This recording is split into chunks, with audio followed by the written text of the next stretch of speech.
Hello guys, welcome back to all of you on my channel India Let's Study. Today we are discussing about री environment, जो कि पहली class है आपकी। जिससे पहली जो क्लास हुई थी हमने डिस्कस किया था 2016 के सोल्व पेपर के कुछ इंपॉर्टेंट क्वेश्चन। आज की जैसे कि आप लोगों की रिक्वायरमेंट है कि रीट के लिए इन्वायरमेंट के नोट्स प्रिपेयर करने हैं आपको, तो आज की जो हमारी क्लास है वो आपके नोट्स के ही लिए है। आज हम एक चैप्टर पूरा डिस्कस करने वाले हैं।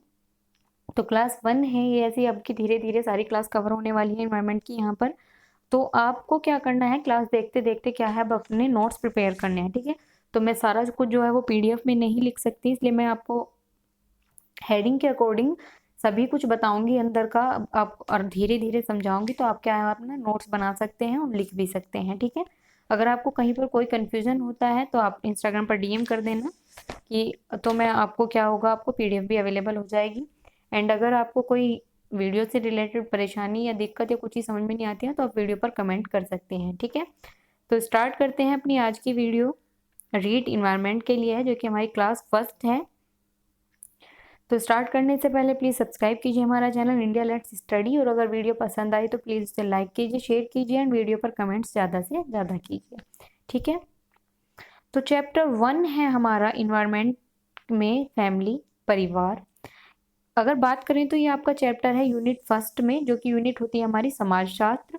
इस समाजशास्त्र के अंदर हमारे क्या होते हैं, 3 पार्ट आते हैं। एक तो परिवार हो गया, नेक्स्ट होता है सामाजिक बुराइयां, और एक होता है वस्त्र एवं आवास। तो इस तरीके से हम यूनिट फर्स्ट का, आप इसे टॉपिक फर्स्ट मान लीजिए या इसे चैप्टर 1 मान लीजिए। तो परिवार का जो टॉपिक है आज हम वो पूरा क्लियर करने वाले हैं। देन उसके बाद जो नेक्स्ट क्लास होगी आपकी सामाजिक बुराइयों की होगी। देन उसके बाद हम वस्त्र एवं आवास, उसके बाद धीरे धीरे करके आपकी सारी क्लास यहाँ पर क्या होने वाली है, कवर करने वाले हैं हम, ठीक है। तो चलते हैं। सबसे पहले हमें क्या देखना है, परिवार का अर्थ एवं परिवार की जो परिभाषाएं हैं वो देखनी है, ठीक है। तो परिवार क्या होता है ये आप सभी को पता है। अगर हम बुक की लैंग्वेज से इसको देखें तो परिवार क्या है, परिवार वह संस्था है जिसमें बालक का जन्म होता है, विकास होता है और उसी में क्या होता है, उसका अंत होता है, ठीक है। यंग एवं मैक के अनुसार अगर हम बात करें परिभाषा की, तो परिवार प्राचीनतम एवं मौलिक मानव समूह है। इसका ढांचा समाज विशेष में भिन्न हो सकता है, परंतु केंद्रीय कार्य जैसे बच्चे का पालन करना, समाज की संस्कृति से परिचित कराना, सारांश रूप में उसका समाजीकरण करना आदि परिवार के सामान्य कार्य हैं, ठीक है। तो परिवार क्या है, परिवार का अर्थ आप सभी भली भांति परिचित है, क्योंकि हम सभी एक ना एक किसी भी फैमिली में रहते हैं, ठीक है। अब परिवार को लेकर अलग अलग राइटर ने अपनी अलग अलग डेफिनेशन दी हैं, तो आप सभी की डेफिनेशन तो ऐसा नहीं है कि याद कर सकते हैं। तो जैसा कि मैंने अभी आपको एक बताई, एक और मैं आपको बता देती हूँ। लेकिन उससे पहले क्या है, हम देखते हैं जो परिवार है हमारा, अंग्रेजी शब्द, सॉरी, परिवार को हम इंग्लिश में क्या बोलते हैं, फैमिली बोलते हैं, ठीक है। और फैमिली शब्द कहाँ से लिया गया है हमारा, लैटिन भाषा, ठीक है। ये आपको क्वेश्चन आ जाता है कि कौन सी भाषा से, लैटिन भाषा से लिया गया है, ठीक है। और जिसकी उत्पत्ति किस वर्ड से हुई है, फैमलस, फैमलस, ठीक है। तो ये इंपॉर्टेंट था। उसके बाद हम क्या है, एक दो डेफिनेशन और देख लेते हैं, क्योंकि इतनी सारी डेफिनेशन आप क्या है याद नहीं कर पाएंगे। तो यंग एवं मैक के अनुसार हमने देखी अभी। उसके बाद हम एक डेफिनेशन देखते हैं रेमंड के अनुसार। दो बच्चे भले ही विद्यालय में पढ़ते हो, समान रूप से शिक्षा से प्रभावित होते हो, समान अध्ययन करते हो, फिर भी अपने सामान्य ज्ञान, रुचियों, भाषण, व्यवहार और नैतिकता में अपने घरों के कारण जहां से वे आते हैं पूर्णतः भिन्न होते हैं। बिल्कुल सही बात है। अगर आप ने देखा होगा, अगर आप टीचिंग करते हैं तो आप देख सकते हैं, दो बच्चे हैं, टीचर क्या है, सभी को सेम टीचर ही पढ़ा रहा है। ऐसा नहीं है कि एक किसी को एक्स्ट्रा क्लास देते हैं, आप क्या होता है सेम तरीके से दोनों बच्चों को पढ़ा रहे हैं। लेकिन एक बच्चा क्या है, वो अपना घर भी जाकर उसे ऐसा इन्वायरमेंट मिल रहा है कि वो वहां पर भी जाकर पढ़ पाता है। एक बच्चा ऐसा क्या है कि उसे घर जाकर ऐसा इन्वायरमेंट नहीं मिल रहा, उसे काम करना है, या वो अगर खेल रहा है तो उसे कोई नहीं रोक रहा टोक रहा, सारा दिन खेल ही रहा है। तो उन दोनों बच्चों में बहुत डिफरेंस आ जाता है, ठीक है। ये रेमंड के अनुसार डेफिनेशन थी, ठीक है। नेक्स्ट एक डेफिनेशन देख लेते हैं डाकर मैन के अनुसार। परिवार वह समूह है जिसमें पुरुष गृहपति होता है, उसकी स्त्रियां और उसके बच्चों को मिलाकर बनता है। इसमें कभी कभी एक या अधिक अविवाहित पुरुष भी होते हैं, ऐसा होता है वैसे हो जाता है नॉर्मली फैमिली में, कभी कभी किसी किसी की जो है शादी नहीं हो पाती तो उन्हें क्या बोल रहे हैं, अविवाहित पुरुष भी होते हैं। ठीक है, बात अगर करें अभी, बस इतनी डेफिनेशन, ये एक दो डेफिनेशन आपके लिए काफी है। अब हम बात करें अगर, तो एक आपके हैं मॉर्गन। ठीक है, मॉर्गन ने क्या है, परिवार के विकास को 5 स्तरों में व्यक्त किया। ठीक है, उन्होंने 5 तरीके के परिवार बताए। पहला समरक्त विवाह, ठीक है, समूह विवाह, सिंडेस्मिन परिवार, पितृसत्तात्मक परिवार, एक विवाही परिवार। तो सबसे पहला हमारा कौन सा है, मैं आपको लिख के बता देती हूँ। फर्स्ट है हमारा समरक्त विवाह।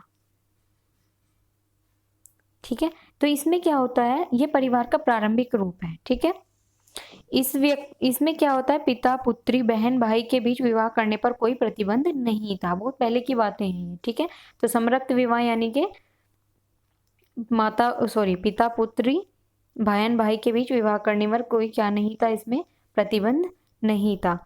नंबर 2 है हमारा समूह विवाह। समूह विवाह जैसे कि आप नाम देखकर ही समझ गए होंगे, ऐसा परिवार जिसमें सामूहिक विवाह का प्रचलन था। इसमें एक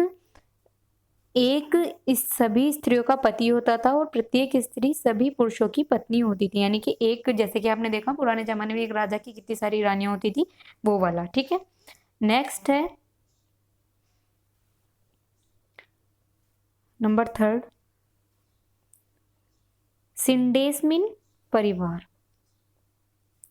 सिंडेस्मिन परिवार, तो इसमें क्या है, इस परिवार में विवाह यद्यपि एक ही स्त्री के साथ होता था, लेकिन जिसके साथ विवाह होता था वो क्या था, और स्त्रियों के साथ भी संबंध रख सकता था, तो इसे बोल रहे थे हम सिंडेस्मिन परिवार। ठीक है, नेक्स्ट है हमारा 4, तो इसे लिखने की जरूरत नहीं है, इजी है, पितृसत्तात्मक परिवार, यानी कि इसमें परिवार का पुरुष का आधिपत्य था, वह एक से अधिक पत्नियां रख सकता था और स्त्रियों की तुलना में इसका अधिकार क्या था, अधिक था।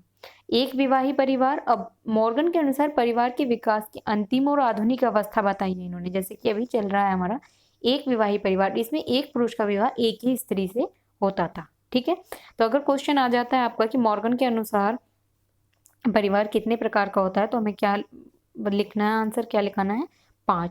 और अगर इनके कहीं पर टाइप पूछ लिया जाए, मान लीजिए एक इनमें से कोई आपको 3 दे दे और 4th जो है डिफरेंट दे दे, तो आपको ये पता होने चाहिए, समरक्त विवाह, समूह विवाह, सिंडेस्मिन परिवार, पितृसत्तात्मक परिवार और एक विवाही परिवार। ठीक है, तो परिवार का अर्थ और परिवार की परिभाषाएं हमने देख ली। मेन है आपका परिवार के प्रकार। तो परिवार जो है इजीली आप सभी को पता होगा, 2 प्रकार का होता है। नंबर 1 एकल परिवार और दूसरा होता है हमारा संयुक्त परिवार। ठीक है, आप में से भी कितने लोग ऐसे होंगे जो कोई सिंगल फैमिली में रहते होंगे और कोई जॉइंट फैमिली में रहते होंगे, तो उसी बोलते हैं हम एकल परिवार और संयुक्त परिवार। ठीक है, तो 1 बाय 1 देख लेते हैं, क्या एकल परिवार में होता है और क्या संयुक्त परिवार में होता है। ठीक है,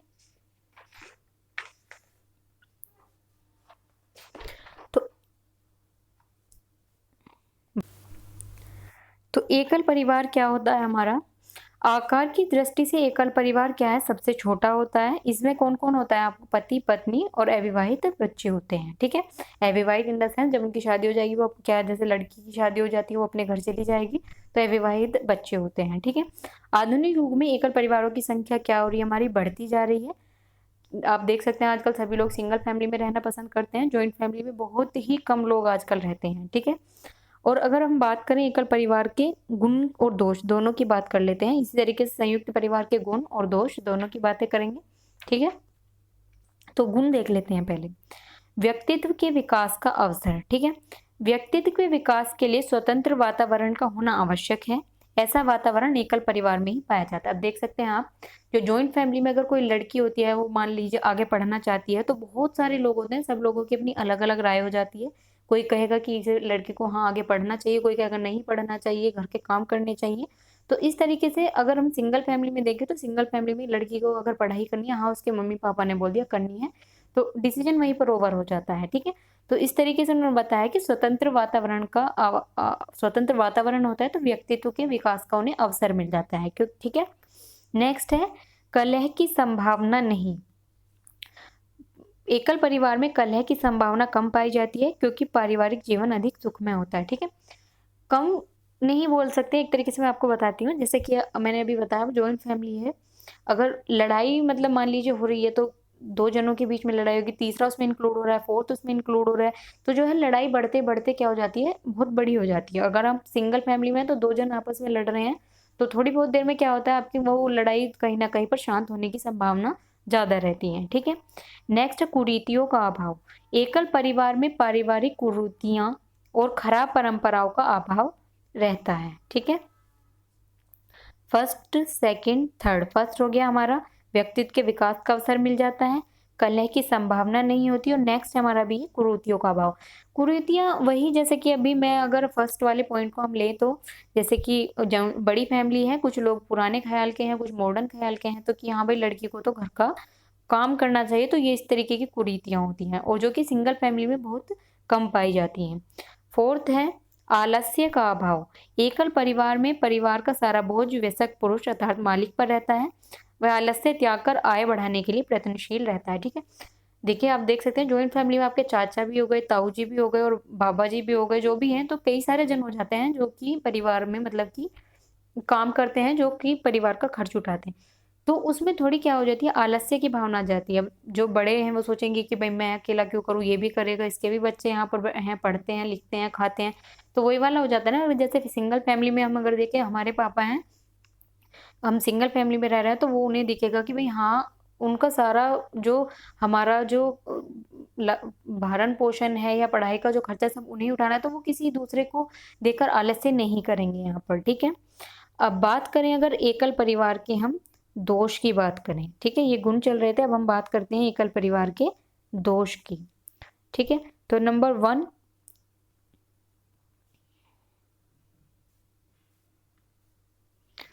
सबसे पहला अगर हम देखें, मैं ये आपको बुक से अलग से बताना चाहती हूँ। तो जैसे कि अभी हमने सिंगल फैमिली के सभी देख लिए, तो सबसे पहला दोष हो जाता है कि जो बच्चा है वो यूनिटी में नहीं रह पाता। ठीक है?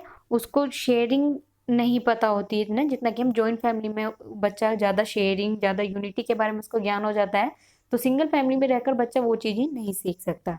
नंबर 2, एक बोलते हैं ना संस्कार वाला, जो थोड़ा होता है, जैसे कि बड़े लोग होते हैं घर में, तो उनसे बच्चा क्या आदर्श भावना ही सीखता है। तो वो संस्कार जो होते हैं कहीं न कहीं सिंगल फैमिली में जब बच्चा रहने लगता है, थोड़े-थोड़े मिस हो जाते हैं। ऐसा नहीं है कि प्रॉपर्ली मिस हो जाते हैं, थोड़े-थोड़े वो कहीं पे ना कहीं मिस हो जाते हैं, ठीक है? स्वार्थ की प्रबल भावना, एक थर्ड दिया हुआ है, स्वार्थ की प्रबल भावना। एकल परिवार का सबसे बड़ा दोष ये है कि इस परिवार के सदस्य स्वार्थी अधिक हो जाते हैं, वही, ठीक है? वो एकांत में रह लेते हैं, अलग-अलग रहते हैं, बस अपनी चीज़ है, अपने आप को खानी है, इस तरीके से, ठीक है? वो किसी दूसरे के लिए अपने स्वार्थ को त्याग नहीं सकते, जैसे जबकि जॉइंट फैमिली में क्या होता है, थोड़ी शेयरिंग होती है, एक दूसरे के लिए अपनी चीज़ें देना, शेयर करना, वो वाला होता है, ठीक है? तो ये हमने पढ़ा भी एकल परिवार क्या होता है, क्या उसके गुण होते हैं, क्या उसके दोष होते हैं। अब हम नेक्स्ट पढ़ते हैं संयुक्त परिवार के बारे में, ठीक है? संयुक्त परिवार क्या होता है, ठीक है? 2-3 पीढ़ियों के सदस्य एक साथ रहते हैं, जैसे कि बाबा जी हो गए हमारे, देन उसके बाद हमारे फादर एंड हमारे अंकल, ताऊ जी जो भी होते हैं वो हो गए, देन उसके बाद हम या हम में से भी अगर मान लीजिए जैसे कि कोई भैया उनकी भी शादी हो गई, तो इस तरीके से कई पीढ़ी के लोग उसमें रहते हैं, ठीक है? कृषि प्रधान देशों में संयुक्त परिवार प्रथा ही अधिक देखने को मिलती है। आप अगर देख सकते हैं, देखेंगे तो गाँवों में ज़्यादा जॉइंट फैमिली आपको देखने के लिए मिलेंगी अकॉर्डिंग टू, अगर आप सिटी में देखें तो सिटी में बहुत ज़्यादातर लोग सिंगल फैमिली में ही रहते हैं। जबकि गाँव में अगर देखें आप तो वहाँ पर ज़्यादातर जॉइंट फैमिली के लोग मिलते हैं, ठीक है? और भारत भी कैसा है, कृषि प्रधान देश है, ठीक है? तो अब हम संयुक्त परिवार के सबसे पहले देखते हैं गुण, ठीक है? नंबर 1, श्रम विभाजन की सुविधा। सबसे पहला हो गया हमारा श्रम विभाजन, मतलब देखो एक काम है, अब उसको 4 लोग ने मिल-मिल के कर लिया, तो हमारा श्रम क्या हो गया, विभाजित हो गया दूसरों में, ज़्यादा हमें श्रम नहीं करना पड़ा, थोड़ा-थोड़ा मिलके सबने कर लिया। नेक्स्ट है आदर्श नागरिक गुण का विकास, ठीक है? संयुक्त परिवार में कई पीढ़ियों के लोग एक साथ रहते हैं, अतः एकल परिवार की अपेक्षा इसमें नागरिकों के गुणों के विकास के अधिक अवसर मिलते हैं। वही आप हर व्यक्ति से कुछ अच्छी आदतें सीखते हैं, कुछ बुरी सीखते हैं, तो कहीं ना कहीं आप एक आदर्श नागरिक का विकास ज्वाइंट फैमिली में ज्यादा हो जाता है। ठीक है। आर्थिक बचत भी आप ज्यादा कर सकते हैं। अब ज्यादा लोग हैं, ज्यादा काम कर रहे हैं, तो ज्यादा बचत। ठीक है। अगर हम यहीं इसकी बात करें संयुक्त परिवार के दोष के बारे में, बात कर लेते हैं संयुक्त परिवार के दोष के, क्योंकि देख सकते हैं अब इतना बड़ा टॉपिक नहीं है, इतना मेन नहीं है, थोड़े थोड़े जो टॉपिक मेन थे बस वही देखते हैं। अब अगर गुण दोष लेकर बैठ जाए तो ऐसे तो कि आपको ऐसे तो वहां पर लिखना नहीं है जाके कि संयुक्त परिवार के 20 गुण लिखो है, संयुक्त परिवार के 20 दोष लिखो, ऐसा नहीं लिखना है। बस मेन आपको पता होना चाहिए, और ये सब आपकी कॉमन बातें हैं, आप सभी को पता होंगी। ठीक है।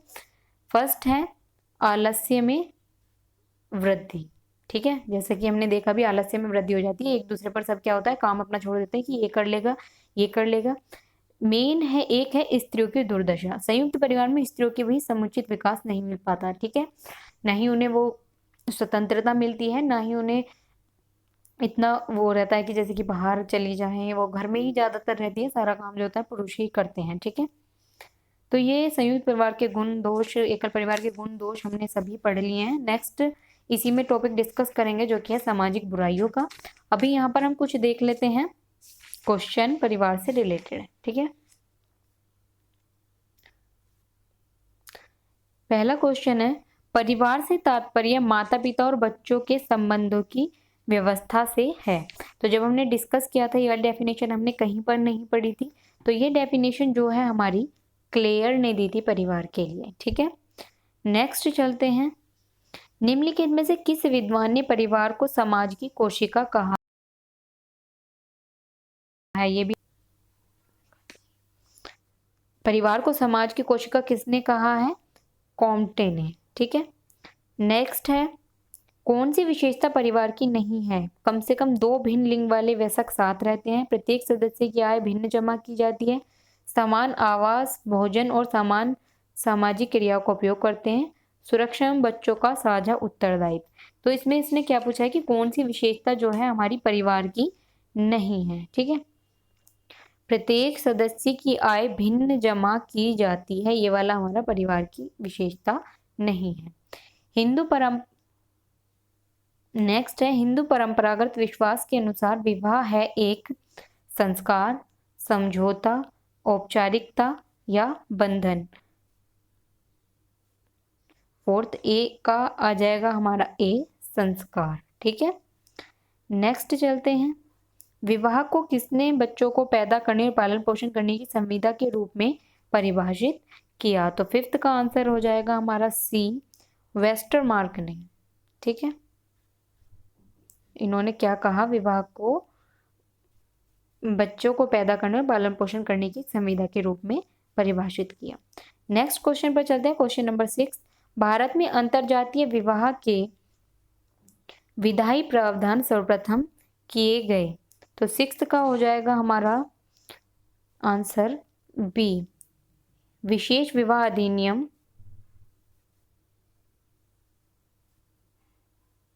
एक सेकंड, विशेष विवाह अधिनियम 1872। ठीक है। नेक्स्ट है, एक पुरुष को उस स्त्री से विवाह नहीं करना चाहिए जो पुरुष के माता के गोत्र की हो, पिता के गोत्र की हो, पिता की माता के गोत्र की हो, माता के पिता के गोत्र की हो। 7 का हो जाएगा हमारा बी, जो हमारे पिता के गोत्र की हो। ठीक है। जैसे कि अभी मैं आपको फॉर एग्जांपल बता देती हूँ, जरूरी नहीं है, वैसे तो आजकल इंटरकास्ट मैरिज भी चल रही हैं, लोग कोर्ट मैरिज कर रहे हैं, तो वहां पर ये सब चीज नहीं देखते हैं गोत्र वगैरह, लेकिन जहां पर देखते हैं तो ऐसे कि जैसे कि आपका गोत्र हो गया भारद्वाज, तो आप कोई लड़के हैं, तो आपको अगर मैरिज करनी है तो आप भारद्वाज के गोत्र की लड़की से मैरिज नहीं कर सकते। ऐसा जो है शास्त्र वगैरह में मानते हैं। आजकल नहीं है इतना कोई मानता, लेकिन जो क्वेश्चन में पूछा है उसका आंसर इसी के अकॉर्डिंग ये बैठेगा आपका।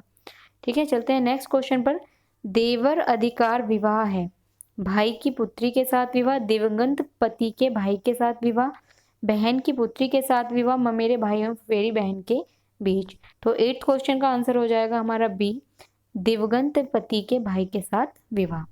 क्वेश्चन नंबर 9, परिवार निर्माण हेतु आवश्यक है भाई बहन, दादा दादी, ताऊ ताई, पति पत्नी। तो परिवार निर्माण के लिए आवश्यक क्या हो जाएगा? पति पत्नी। फोर्थ डी आंसर हो जाएगा आपका राइट। 10th क्वेश्चन, जिस परिवार में एक पुरुष की एक से अधिक पत्नियां हो वह परिवार कौन सा होगा? समूह विवाही परिवार, जैसे कि हमने मॉर्गन ने बताया और ये आपको, तो बी इसका राइट आंसर हो जाएगा। नेक्स्ट है, मॉर्गन द्वारा परिवार के उद्विकास को कितने स्तरों में विभाजित किया है? तो जब भी हमने देखा था ये, तो इसका आपका राइट आंसर हो जाएगा बी 5th। ठीक है, चलते हैं नेक्स्ट क्वेश्चन की तरफ। लॉरेंस स्टोन के अनुसार कौन एक परिवार का चरण नहीं है? ठीक है, तो 12th का आंसर हो जाएगा आपका बी, पितृसत्तात्मक परिवार। ये किसने बताया था? हमारा मॉर्गन ने। ठीक है, नेक्स्ट है, पति स्थानिक निवास का तात्पर्य उस निवास से है जिसमें एक नवविवाहित दंपति। 13 का हो जाएगा आपका बी, दूल्हे के माता पिता के साथ रहते हैं। नेक्स्ट है, गोद लिया हुआ बच्चा किस परिवार का सदस्य माना जाता है? गोद लिए हुए परिवार का, जिसने गोद लिया है, या उपरोक्त में से कोई नहीं, तो इसका आंसर हो जाएगा आपको गोद लिए हुए परिवार का। नेक्स्ट है, सामाजिक जीवन की प्रथम पाठशाला की संज्ञा निम्न में से किसे दी जाती है? तो इसका आंसर आप सभी को पता होगा, परिवार को। ठीक है, नेक्स्ट है, आपसी संबंध का शाब्दिक अर्थ है?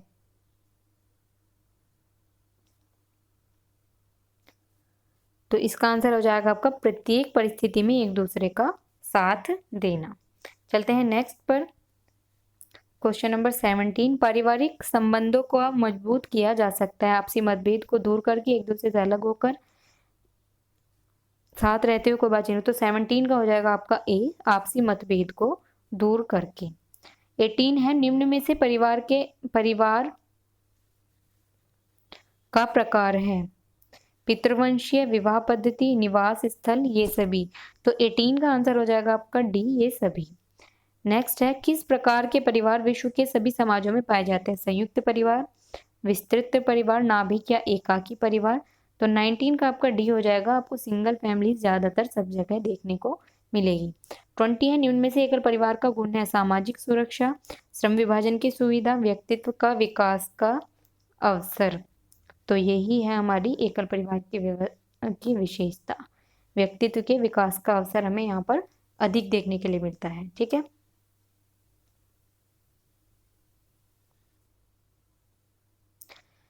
तो ये थी हमारी आज की वीडियो, जिसमें कि हमने परिवार का जो पूरा टॉपिक है वो डिस्कस कर लिया है। नेक्स्ट में डिस्कस करने वाले हैं हम सामाजिक बुराइयों के बारे में।